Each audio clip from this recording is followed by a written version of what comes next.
न गया न काशी पुष्कर न प्रयाग। ये कथा सुन,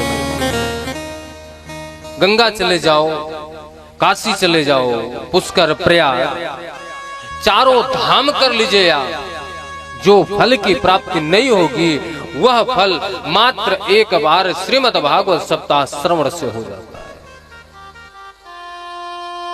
कथा प्रारंभ। सुखदेव जी महाराज सनत कुमार सूत जी अलग अलग कथा श्रवण कराए हैं। सूत जी महाराज ने 88,000 ऋषियों को कथा श्रवण कराया। सनत कुमार देवर्षि नारद को यजमान बना करके बैठे हुए हैं और सुखदेव जी महाराज राजा परीक्षित को यजमान बना करके बैठे हुए हैं। जैसी कथा प्रारंभ हुई तो सनत कुमारों ने कहा कि कथा से जीव जगत का कल्याण हो जाता है। जो जीवन में एक बार भी कथा सुना है उसका कल्याण हो जाता है।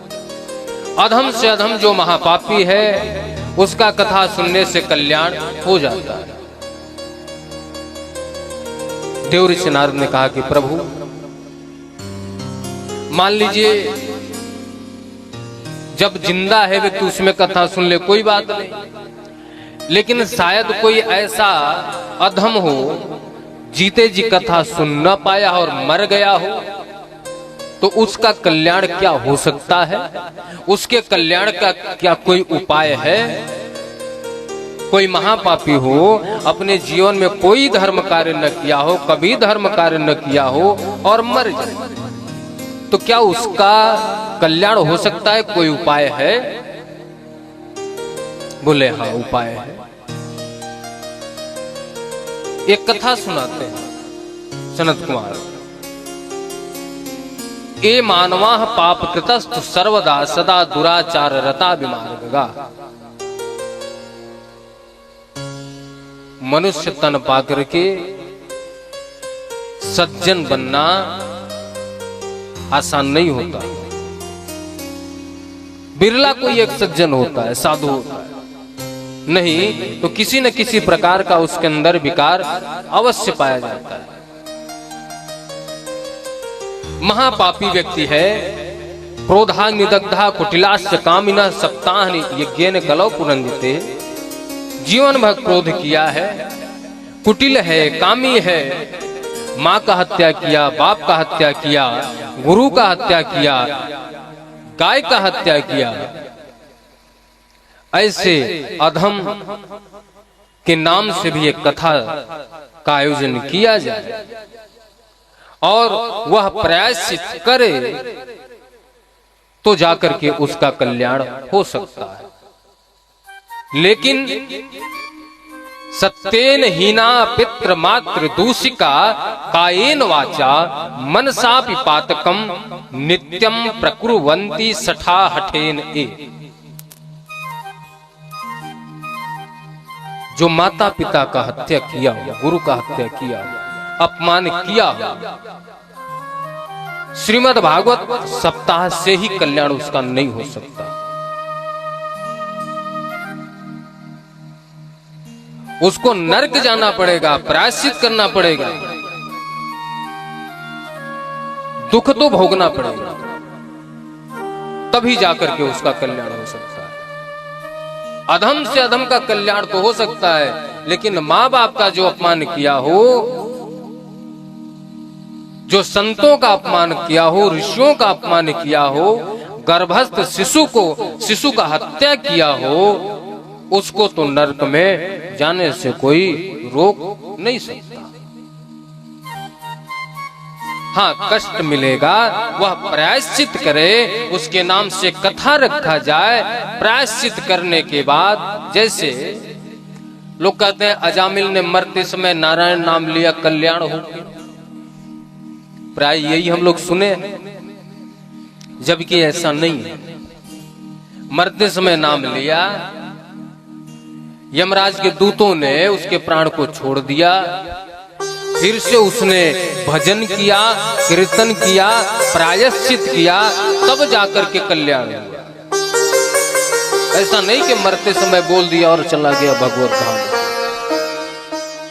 न भुक्ते चेते कर्म जन्म कोट सतैरपि अवश्यो भोक्तव्यम कृतम कर्म शुभा शुभम। आपने जो शुभ अशुभ कर्म किए हैं वो भोगना पड़ेगा। आपने जो पूजा पाठ किया वो मिलेगा, लेकिन जो आपने पाप किया वो भी आपको मिलेगा। इसलिए ये मत सोचना कि कथा सुन लिया तो जो पाप किया है उससे निवृत्त हो जाएंगे, उससे दूर हो जाएंगे। जो पाप किया है उसको भोगना पड़ेगा। महाराज, एक ब्राह्मण देवता है, आत्मदेव नामक ब्राह्मण। उनके घर में सारी खुशी है, समृद्धि है। एक संतान नहीं है, पुत्र नहीं है। चिंतित है, जाकर के किसी सरोवर के किनारे बैठ करके ब्राह्मण देवता विलाप करते हैं। एक संत का आगमन होता है। संत महाराज कहते हैं, ब्राह्मण देवता क्यों विलाप कर रहे हो? अरे बोले, महाराज बुढ़ापे में कोई पानी देने वाला नहीं है, आप लोग कृपा कर दो तो एक पुत्र की प्राप्ति हो जाए। संत महाराज ने ब्राह्मण देवता की ललाट रेखा को देख करके विचार किया तो पता चला इस जन्म क्या 7 जन्म तक इनके भाग्य में कोई पुत्र है ही नहीं, संतान है ही नहीं। लेकिन यह बात यदि उस ब्राह्मण से बता दें तो ब्राह्मण देवता तो आत्महत्या कर लेंगे। समझाया पहले कि प्रभु सुतः कस्य धनम कस्य स्नेहवांजलते स्मृतम।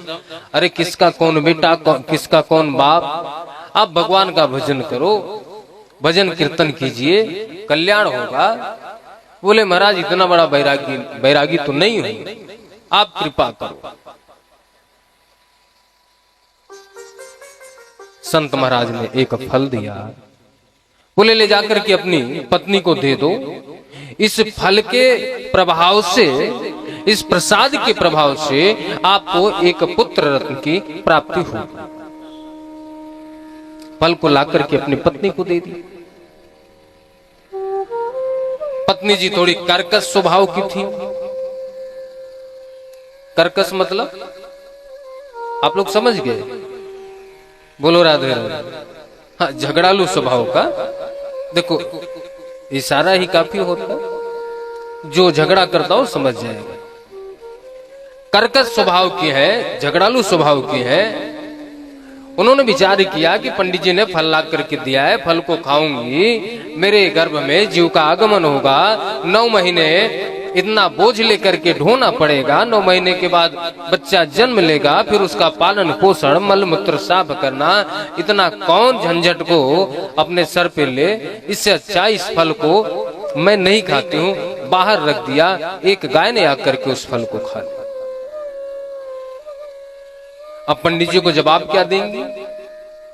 तो विचार किया कि जब 9 महीने कुछ दिन जब होते हैं, एक संतान, एक पुत्र जब उत्पन्न होता है, उसके कुछ समय निर्धारित है, उस समय अपनी बहन को बुला लूंगी।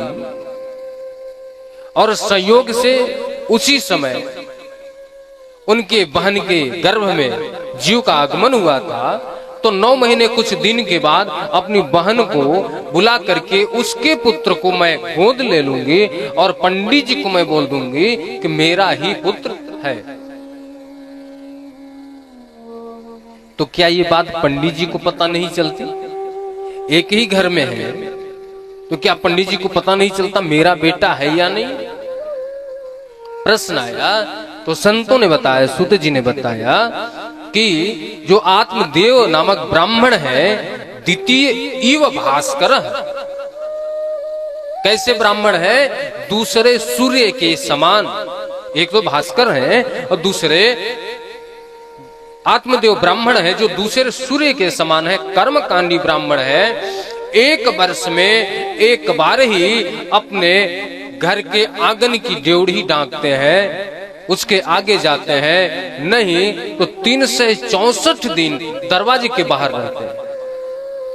अब घर में क्या हो रहा है पत्नी किससे मिल रही है, कौन सखी आ रही, कौन सहेली आ रही, कौन नात रिश्तेदार आए, पंडित जी को इससे मतलब नहीं है। उनका एक ही मतलब है, हरि शरणम, राधे राधे, कृष्ण नाम का उच्चारण करना, एक ही उनका मतलब है।